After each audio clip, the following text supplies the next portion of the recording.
Texas Mike is here as well at the news desk. Yes, How are you, I am. sir? Doing great. Great. And we have joining us via phone, Tom, is that you? Hello, Granite State. Yes, Tom Myers. How are you, my friend? I don't think that you and I have ever actually spoken other than online. I don't think so, no. I think we've known of each other from my many appearances on the old IPNM. But no, I believe this is our first time actually speaking in person. I know we've communicated over Messenger. But Yes. no, this is my first time actually speaking. Well, it's great to talk with you, of course. Now, you have something very exciting to discuss. You've got this brand new, we should start there, I think, because this is a big day. Your new podcast drops today. That's what the young people say now, as I'm sure you're aware, Tom. They say drops. It drops today. That's the. I'm not aware of what young people are doing anymore. Maybe if you asked me 10 years ago, well, we I try, would, but not so much. Well, Tom, we try to keep the language, we try to keep the lingo very young and hip on this show because because that's a key demographic. So I want the listeners to think I'm a hep cat and not some jive turkey. You understand what I'm saying? As much as you can get away with on FM radio in the 2020s. Right, exactly. Our friend Texas Mike here. He's a young. What are you? 26? Yes, I am. He's a very young man, so he helps me with a lot of the lingo. But yeah. So your new. He's your ambassador to your possible future and possible sponsorships. Yes, Yes, I am. And to the youth of America. It's quite wonderful. But yeah, so you've got the new podcast, and I love the title, by the way, Tom Myers versus the Rest of the World. I love that. Tell us about it. What's it all about? It's modeled on sort of the late night comedy shows and also on like Sunday morning panel discussion shows because, it's a comedy podcast, but, I discuss news and, current events, anything else going on. Also just weird videos I happen to find online. I go ahead and share those. I don't know if you took a preview of the episode that's going out tonight, but we have it's a wide variety of topics is discussed on tonight's show, mainly surrounding some little medical bug that's going around. I don't know if you heard of it. It's called coronavirus 19, also known as SARS-2. That's been kind of hitting the streets a bit. Texas Mike, is that how I'm supposed to say that? Texas Mike? Hitting the streets, is that correct, Texas Mike? Yes, sure, why not? Hitting the streets, that's right, yes. I think I remember, Tom, this does sound familiar. I think I remember hearing something about this back in March or something, but I haven't paid much attention to it since then because I remember the president saying something about, don't worry about it. We have 1 or 2 cases and it's just going to wash through or something like that. So which was good enough for me. I mean, right. President Trump's word with me, his word is bond. He said, don't worry about it. In the meantime, I've been going out and hugging all my older relatives to put them out of their misery just in case. That's great. I've been licking doorknobs everywhere I go, of course, but good for you. And I can say that because there's a very good chance that none of my relatives will be listening to this, so I'm safe. Oh, well, okay. Well, that's good. You don't want them to know that you had an ulterior motive when hugging them. I understand. They know. I think they know. Oh boy. Yeah. So, have you always done this, sort of political satire or, tell us about your comedy in a broader sense. Does it tend to be about this kind of thing or what do you do as far as comedy? Well, not really. If you listen to my last CD called "Make America Innate Again," which is just basically a send up of the some current trending campaign slogan at the moment. I mean, despite that, I've always been very politically minded. But if you take a listen to that CD, I think it's like 45, 46 minutes long, and only 8 minutes of it is about politics. And that's split up between making fun of Republicans as well as Democrats. So I'm not really a largely political comic. Yeah. Like if I do, for example, this podcast that I'm doing, obviously it's heavily political based, and during my stage show, I only reference it a little, but not as much. Yeah. When I'm on stage. It is, though. I mean, the times that we live in, and I don't mean about COVID-19 specifically, but I mean in a broader sense, the Trump administration. I mean, do you find that even though politics is not what's at the center of your comedy, but when you do go to that subject, do you find that the Trump presidency has made it, I don't know if easier is quite the right word, but in terms of accessing material, things to riff on? Because I can tell you from my perspective, I'm not a comedian. I mean, I think some people think I'm funny, but I know doing this show has been very, very easy during the Trump administration. It literally is the one thing I will miss about him, is that once he's no longer president, assuming Biden wins, I'll have to go back to doing actual show prep because it won't be. Well, the thing is, if he loses, like the people who support him, they're not going away. It's like when Obama became president after 8 years of George W. Bush. He thought, okay, all the Bush supporters and Republicans and the Palinites are all going to disappear into the ether. No, they came back, and they came back strong and reached the summit 4 years ago. So yeah, I mean, they're not going away. They're always going to be there. And people ask me, well, if Trump loses, you're going to start making fun of Biden, right? I'm like, well, if he does stupid stuff, and I have made jokes about Biden in the past. I still do at some recent shows I've done. Yeah. So I'm not totally opposed to making fun of Democrats, especially as I worked in Democratic politics for 10 years. I mean, I can probably do like another hour or so based on that stuff. Yeah. But the thing is, the Trump people, the QAnon folks, they're not going away. Like, they're not going to be quiet. If anything, they're going to be more amped up, because as loud as the anti-Trump resistance was, or still is, the pro-Trump resistance, if we have it from November 4th up to the period including January 20th and beyond, they're going to be just as loud, and they're going to utilize it to their advantage, and it's going to swing back eventually. Mm-hmm, mm-hmm. So, I mean, why not keep them? Why not keep them in my sights as well? True. It raises a question, though, and this is something I've been wondering about. And again, this is assuming that Trump loses. Does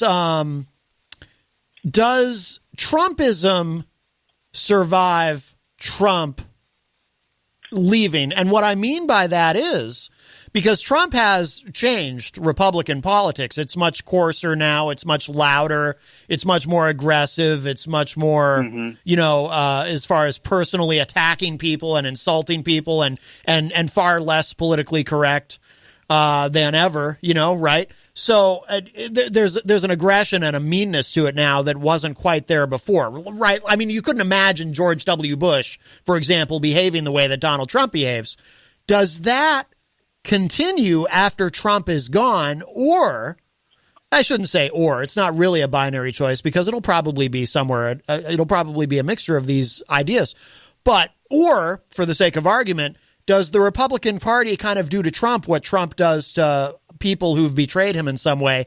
In other words, do people like Mitch McConnell kind of act like, oh yeah, Trump, I sort of remember him. I think he used to get coffee for me, but yeah, I didn't really know the guy that well. And then the party just kind of goes on and maybe reverts back to being some sort of polite and civil, and or maybe even evolves into something new. But does Trump get left behind, or does Trumpism continue after Trump is gone? he used to put bills on my desk. In fact, some of them are still there, I think. I don't know. I haven't really looked at them. I haven't really read them. Well, you see, I don't know. The only thing I can think about is, like, if, let's say Trump loses, then I'm pretty sure, like, Donald Trump Jr. is willing to take up his mantle. And the thing is, if he decides to run for president, obviously, he's younger. Maybe he has more of an appeal to get out to a certain sect of voters. Yeah. But it may be advantageous because they won't have to throw out all their Trump flags and Trump signs. They can just keep them because it's like a dynasty. It's like if it's like the Kennedy family, but their racism isn't secret. Yes. I have to say, for legal reasons, I don't know that the Kennedys have ever said anything racist. Right. To the best of my knowledge. Right, yes. It's always good to include such a disclaimer with that type of statement. Yeah. I mean, I can definitely see Don Jr. Picking up the mantle. The irony being is, and I think Don Jr. is repugnant on every level. However, I think he's actually, in some ways, more articulate than his father. I mean, that's a very, very low bar, but he may. Well, I mean, have you heard him speak? Yeah, he's like if run-on sentences in all caps was a person. Right. That's true. I mean, clearly his performance at the Republican convention is just proof that when he heard the phrase when they go low we go high, he took that the wrong way. What do you mean? And his girlfriend's even nuts. Kimberly Guilfoyle. Did you see her speech? I did. My God, it's like she knew she was yelling basically into a room full of like no people.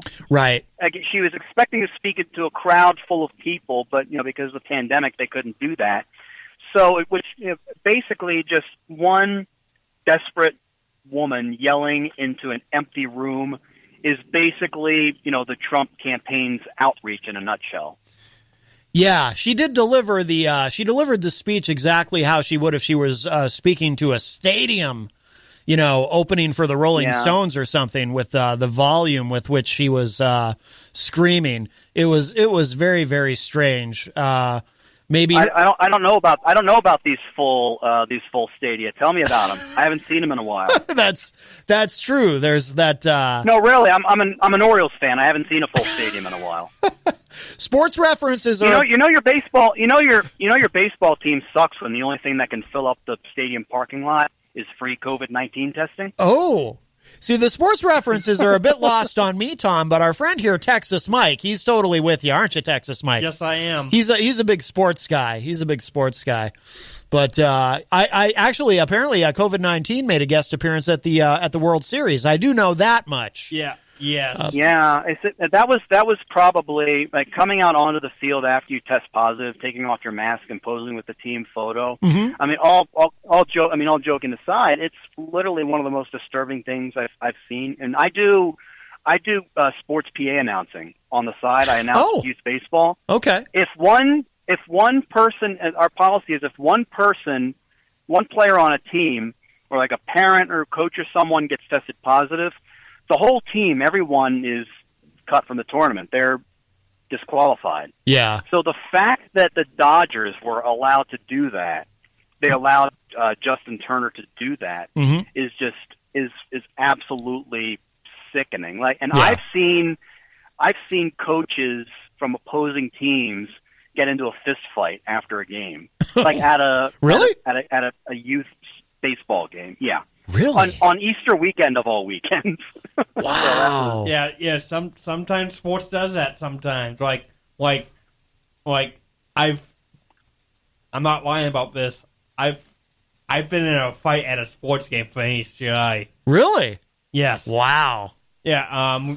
this was probably 3 or 4 years ago up at Southern Maine Community College, and we were playing them in the conference championship game. We lost, and they had a couple Twix on their team. Yeah. And it right after the buzzer, it went.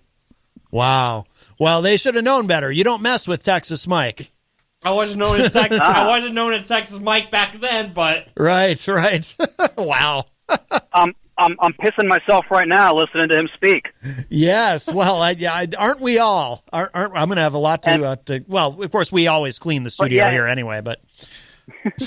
but we always, and now we're stuck with COVID and its effects, and Kimberly Guilfoyle yelling into an empty room.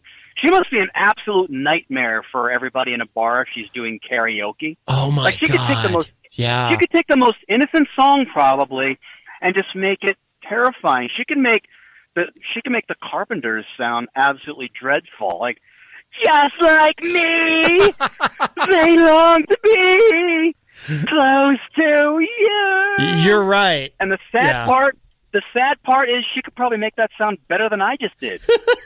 She totally is that person, though. You're right. Yeah, that's why I avoid karaoke. Hey, can you tell us about your? You said you worked in Democratic politics for a decade. Yeah, I was the chair of my local chapter's Young Democrats. I was also a member of the Democratic Party in my county, and my last campaign that I helped was for a winning U.S. Senate candidate. So once I figured that was pretty much the pinnacle of my political activities. Wow! So I thought, okay, that's a good note to end it on. No, that makes sense. Interestingly enough, I live in the Baltimore area, but I live in sort of in a suburban county, and I turned in my absentee vote. I walked it into my local Board of Elections office mid-September, and apparently I was the first person to turn my vote in. Oh, wow. In that county. Yeah. There's like the woman literally did not they said, "Oh, you have your absentee ballot application." Like, no, this is my actual ballot. And I threw her into a tizzy because I was the first one to turn it in. And of course, they want to encourage everybody to vote. So they went ahead and everybody stood up and applauded as soon as I turned my ballot. It's like, yay, somebody voted. And, yeah. And interestingly enough, that was an applause that was louder than any I received at any open mic I did since the pandemic. Yeah. Wow. Well, that's impressive. That's impressive. Yeah. But you see, here's the thing. I miss voting in person. I like voting not because I care about any of the candidates or any of the issues, but I like that it's the one day of the year I can go to my local high school and not look like a creep. Right? Exactly. It's right because. But I sort of like the idea of absentee voting now. Yeah. Because if I would go early vote, and you'd see candidates standing outside with signs wanting to hand you literature, and now I like that I don't have anybody handing me the pamphlet of some dickwad that I don't want to vote for. Right. I love that. Right. Yeah, absolutely. I love it. That's true. That's true. Yeah. Are there a lot of, I would assume in your area now, there's a lot of absentee voting going on, right? I mean, it sounds like all over even in Texas, I guess they've already gotten in more absentee ballots than they did the entirety of people voting in 2016. Yeah. It's incredible. I mean, they're breaking records, and of course, even when they say, "Oh, higher turnout tends to favor Democrats," I mean, that's not necessarily true. I mean, all you had to do was look at, say something like 1972 when, everybody, 18-year-olds could vote. So they thought, oh, it's going to be good for the Democrats, and then, Richard Nixon won every single state but Massachusetts. Yeah. But, typically nowadays, I will give the Republicans a lot of credit. They know how to make a message so that everybody can understand it. And their supporters come out and vote. Yeah. They always vote, which is why there's such a push for turnout, and why the turnout tends to get suppressed because Republicans want to stay in power. Yeah. And instead of courting the new voters and saying, hey, here's what we've got to offer you, they're just alienating them by saying, no, you can't vote. And then if enough of them sort of ride over them, then they won't be in power anymore. To me, if I was in Republican politics, God help me, it would just make a whole lot more sense to just court new voters. Right. Like if any Republicans are listening, just try and be a little more open-minded. Just because they don't look like you or don't think like you. I mean, because especially especially because a good chunk of voters don't identify with a party. Mm-hmm. Yeah. So you can those are easily persuadable voters. Right. Yeah. People don't realize that. It doesn't get talked about much. And I understand why the mainstream media doesn't necessarily want to talk about it. But last I looked, 41%, which is huge. 41% of the national electorate in this country are undeclared independent voters. It's they're tired of the two-party back and forth. Mm-hmm. They're like me. I mean, I consider myself fairly left-leaning, but I tend to vote Democrat because that's my that's my only option. Yeah. I mean, you have the Democrats, which are considered largely liberal, and then you have the Republicans, which are largely conservative. And you could say, well, you could vote Green Party, but okay, that's been hijacked by the Republican Party, by way of Vladimir Putin and Russia and so many of these hacking techniques. Like there's really not even any third parties anymore. To be honest, I mean, none worth supporting. Well, they had a unique opportunity in 2016. Third parties did, and they tried. I mean, because you had two relatively unpopular by some metrics nominees in the major parties. So then I remember like Gary Johnson, the Libertarian nominee in 2016, actually, he had no chance of doing anything significant, but he did get some traction in that MSNBC was giving him some attention. And same thing with Jill Stein for the Green Party. But Jill Stein, like I said, I mean, she was the Green Party's pretty much been hijacked by conservative interests to try and dilute Democratic votes. So I mean, like the Greens, I don't even consider them like a party to the left anymore. Yeah, well, I don't even know. I mean, they've certainly lost some mojo because I don't even know. I can't remember who the Green Party nominee is this year. Whereas in 2016, Jill Stein, became fairly well known, and of course. The Libertarians this time have Joe Jorgensen, who I'm much less familiar with than I am with Gary Johnson, but nobody's really talking. I don't see MSNBC interviewing her, whereas they did give Gary Johnson a lot of time. The Green Party candidate, I forget his name, but his first name is Howie. Okay. Like if you're gonna try and face down a dictator, you don't want to go up with a name like Howie. Like, Howie is the kid who tries to sell you like $5 candy bars, so he and his baseball team can go play in a regional tournament. No, he's not. Right. He's not a head of state. Yeah, that's true. That's a great point. I do believe that is a disqualifier for the presidency. I think it's actually constitutionally, I think, right? You have to be 35 and you can't have a name that ends in an IE, if I'm not mistaken, to be eligible. And of course, you have to be naturalized or a natural citizen. But well, listen, Tom, I know time is short. This has been wonderful. We have to do this more often. Yeah. And absolutely, yeah. Yeah, and everyone check out the podcast. It'll be streaming tonight. It's actually going to debut on IPM Nation tonight at 9 p.m. And we'll make sure IPM 2. Yes. And I also want to give a shout out to a couple of my fellow panelists. Yeah, please. Jeff Heisen and Abby Mello, both comics in the D.C. Baltimore area, both very funny.